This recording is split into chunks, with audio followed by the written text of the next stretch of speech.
Welcome back to Ring Talk Live Worldwide, your inside look into the world of boxing and mixed martial arts, the longest-running fight show in history, approaching 28 years next month, folks. The lady on the line, there are not enough accolades and or adjectives to describe her. She's beautiful, she's smart, she's intelligent, she's witty, she talks trash, and most importantly, she can fight. I'm talking about Triple R, Rowdy Rhonda Rousey. Rhonda, how are you? I'm great. That was an impressive use of adjectives right there. Well, what can I say? That's what I do, and I've done this for a little bit now. Now, tonight, let's get tonight's fight out of the way. You're going to be fighting Sarah Kaufman tonight on Showtime. That's in San Diego, California. What does Sarah bring to the dance? Sarah's a very disciplined and experienced striker. She knows how to get hit. She'll make it a brawl. Let's make it into a brawl. She's a tough chick. You can't count her out. That's for sure. Okay. Now, when you look at the world of mixed martial arts and the fact that, that Gina Carano did some pretty good numbers on Showtime, she did some good audiences as far as fans were concerned at the San Jose HP Pavilion. And now you seem to be on a level above her as far as popularity is concerned. I've seen your Facebook page just blowing up with thousands of people. I mean, people around the world are telling me, what's up with Rhonda? What's up with Rhonda? Everybody wants to know about Rhonda. How did you become such a superstar overnight? Well, I wouldn't say I've surpassed you at all. I mean, she's the one making the multi-million-dollar movies and making people that aren't aware of MMA aware of it. So I think she's doing the most work on that end.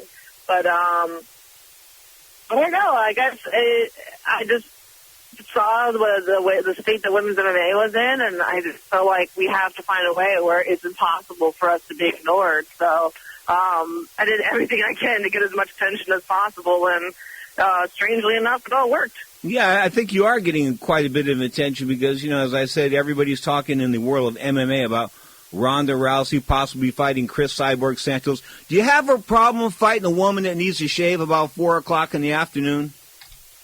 No. I've been doing this a long time, even before MMA. I was doing judo, and I'm pretty sure most of those women have to shave their faces. We're talking about a 2008 Olympic bronze medalist in Beijing. Of course, she won the Pan Am Games thrice, I believe, once in Rio and twice 2 other times. So the bottom line is she is a judo expert. When did you get your start in judo? Well, my first tournament was on my 11th birthday, so I'd count it from then. About 14 years now. Something like that, yeah. Okay. So, I sent a letter to Steve Espinoza. I don't know if you saw it. Did you see that letter I sent him regarding allowing you to fight on CBS, Fox TV instead of a Showtime card? I said that he would bring hundreds of thousands of women back to Showtime as far as new subscribers are concerned. Did you see that letter? No, I didn't see it personally, but, it sounds cool. It sounds cool. No, I mean, this is the way I look at it, okay? I've been doing this a long time, and I've been following MMA since 1993 and the inception of the UFC back in the days when they were like tough man tournaments and things like that. But I think that if they were to put you on CBS television in the main event against, I don't know, Chris Cyborg Santos, but if they put you in the main event on CBS television, on Fox TV, that you would draw record numbers because the guys would tune in to see it because they know you can fight. Most men know you can fight. And then the women, the female side, they'll be attracted to the fact that they've got a female superstar or a potential superstar to watch on TV. So I told Steve Espinoza it's a win-win situation for him, but unfortunately he didn't return my letter. I've been saying this for a while that women's MMA could do great things for MMA in general. I mean, most of the fan base is like, 20 to 30-year-old guys, and if you really get women into it just as much, you are literally doubling your fan base. And I think also that people have this idea of MMA that it's something like, some brutal thing that, whatever, and if you bring a bunch of guys around that have just a bunch of scars and put them in a suit and say, oh, these guys are gentlemen, it's really hard to get accepted. But if you have, women that are doing it as well, I think that as soon as you get people really accepting women being a part of the sport, you really just get the sport itself just overall accepted socially. Having won 7 amateur titles as a boxer back in the day, I used to talk a lot of smack, and you talk smack and you talk it well. Did you learn a little of this from Muhammad Ali or something, or what?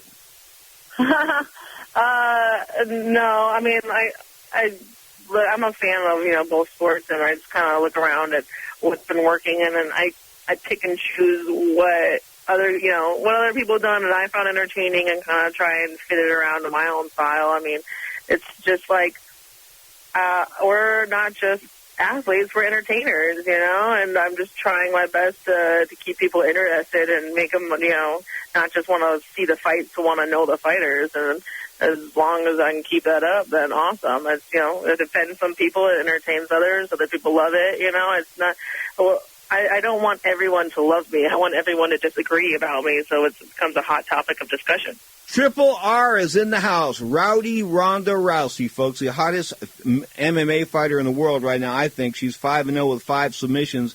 Her last fight went 4 minutes, I believe, in, I don't know, a little over 4 minutes with Miesha Tate. Is Miesha going to be fighting anytime soon? I understand her arm is still messed up. No, she's actually fighting on the same card that I'm on. She's going to be the main event on the prelims on Showtime Extreme. Okay, that's good enough. As I said, Rhonda Rousey's in the house here. Now, besides being a skank, what's your problem with Kim Kardashian?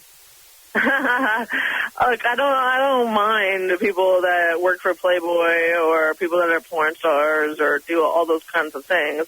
The only problem I have is that they are taking this girl who's pretty much, a glorified porn star and having her sell products to children, and I really don't think that's appropriate. If she's selling like lingerie or something like that, I wouldn't have a problem with that. But when I see my 13-year-old sister walking around the house with Kim Kardashian shoes and nail polish, I think that's not appropriate. Did you see what Barbara Walters told her on TV? No, what did she say? Barbara Walters, obviously the queen of late night television, ABC 2020, all that kind of good stuff. She said, quote, "You have no talent. How do you make money?" Oh, well, what does she do? That's basically what Barbara Walters was saying. Well, the way she makes money is, she's very intelligently marketed, and she has a lot of very smart people around her handling her, like she's a product. It's not a can of Coca-Cola doesn't have any talent, but it does something, people are entertained by it, and she's sold in a way that people are interested in. If you have the right kind of marketing behind a ball of lint, you can make that ball of lint a billionaire. Ronda Rousey's in the house, folks. Of course, she fights on Showtime, and of course, we are looking to get her on Fox TV in 2013, possibly against Chris Cyborg Santos. Now, Dana White was against women. He's the president of the UFC. He's been very anti-women. I called him a bit of a male chauvinist pig a couple of times, and he got slightly offended, and the bottom line is, but now he's realizing that, you know what? I've got Rhonda Rousey in the house, and she's possibly the biggest rising star I have in the game, and I'm going to have to acknowledge women. So you're basically forcing yourself or forcing women upon Dana White, a man that didn't want to have women in the UFC. Well, I wouldn't say he was ever against women in general. No, I'm not saying he's gay. I'm just trying to say. I'm just trying to say he didn't want. Women don't belong in the UFC. Women don't belong in the octagon. I mean, I've got quotes from him over the years, and he said this when Gina was hot. He didn't think that Gina was Gina Carano, of course, the movie star, former MMA champion, but he didn't think that she was ready to do her thing in the UFC. And, of course, she drew some pretty good numbers on Showtime and as far as live attendance is concerned. But he's changed his mind on you because he said she's a rock star. She's been fantastic. She is killing it for us. I hope that we can get her real soon in the UFC. So it does look like you have a future with the UFC. I mean, I hope so. I think that, women deserve a spot in every area of every sport, and I think that it should be in every profession out there. I don't see why not. I really believe in equality for everybody, like for women, for gays, for every race. I really think that, keeping people separate like that is just stupid on every level. I mean, but I'm not going to hate anyone for disagreeing with me. I just got to give them reasons to agree with me. So I did as much as I could to give Dana reasons to agree with me. And, he's a smart man. And eventually, it seems like he's starting to come around. And, I can't do all the work, and my work's not even done yet. And it's just really encouraging to see that kind of progress being made. Okay, you got a beef with Michael Phelps, too. What's the beef with him? I don't have a beef, dude. I was asked, who was your favorite Olympic teammate? And I went on and on about how awesome Kobe is. And then they said, who's your least favorite? And I said that Michael Phelps kind of annoyed me at the they had like all these clubs or whatever in China, where like the Bud Club was the U.S. sponsor, so it was like all the U.S. Olympic team there. And Michael Phelps wanted to have his own separate VIP section away from his Olympic teammates. And the same thing when we were all on the Oprah show, all the Olympic medalists were on the Oprah show, and he wanted to be kept separate from all the other teammates. And I thought that, the Olympics is supposed to be about bringing everybody together, and, regardless of what's going on politically or what country you're from or how much money you make or how famous you are, we're all there together. And I think that someone, wanting to be separate because their sport gives away more medals, they somehow think they're more important. I thought that was a little bit annoying. I just think that when I think of the greatest Olympians of all time, I think of like Carrie Shrug running through a vault and ripping her leg into little pieces trying to help her team get a gold medal. Mia Hamm was an amazing athlete, but she's one person on a team of 11 and gets 188th of the medal count credited to Michael Phelps. And I'm not saying that I want the guy to win medals for our country. I think that's awesome what he does, but I don't think that he should be trying to separate himself into a VIP section from his Olympic teammates, because the idea of being more important than your teammates in the Olympics is against the whole idea of the Olympic Games. Okay. Rhonda Rousey is our guest. You're tuned to Ring Talk Live worldwide on the Sports Byline Broadcast Network. The Olympics just concluded. We're speaking of Olympics. 2012 Olympics just concluded. And not one male boxer from the United States got his hand raised. That's an indictment of USA Boxing. But they had 9 weight classes for men, and they only had 3 weight classes for women. And out of those 3 weight classes, we got a bronze medalist and the gold medalist. I thought that's a little discriminatory. 9 weight classes for men, 3 for women. What do you think of that? Well, the women, it was their first time as I think a fully inducted sport, or maybe they were a demonstration sport this time around. Was it a demonstration or fully inducted sport? No, they got it on. It was actual fighting. No, I mean the first time was it the first time the women's boxing was in? That was the first time boxing has been put into the Olympics. Yes. Oh, okay. Well, sometimes I think the first time they have a sport in, it's more of like demonstration mode, so maybe that's why they had fewer divisions. I don't know exactly why. But, if they're starting later, then they gotta have some time to catch up. And it's understandable that they would have fewer divisions for the women in the beginning, but I think eventually there should be equal divisions. Okay. Sure. Wrapping things up here with Rhonda Rousey. Of course, she is a Showtime star. She is an MMA icon in only 5 fights, 5 submissions. What's this thing with the arm bar? Is that your favorite move?